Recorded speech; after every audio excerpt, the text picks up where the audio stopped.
خدای من. هی مارکوس چطوری؟ میدونی چیه، من خیلی استرس دارم. میتونی یه مشکل خطرناک پیش اومده رابرت.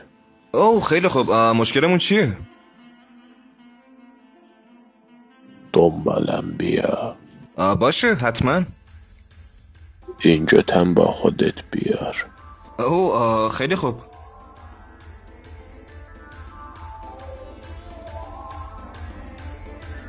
خب مشکلمون چیه؟ من باخ. نمیدونستم رقصیدنم بلدی. خیلی باحاله. نظرت چیه رابرت؟ باورم نمیشه خیلی خوب داری میرقصی. نانای. از کجا یادش گرفتی؟ خیلی باحال داری غر میدی. چی شد؟ چرا واسدی؟ نکن از من ناراحت شدی؟ حرف بدی زدم؟ رابرت جوتم باخما. هی چی؟ باور کن من به اونجا نگاه نمی‌کردم.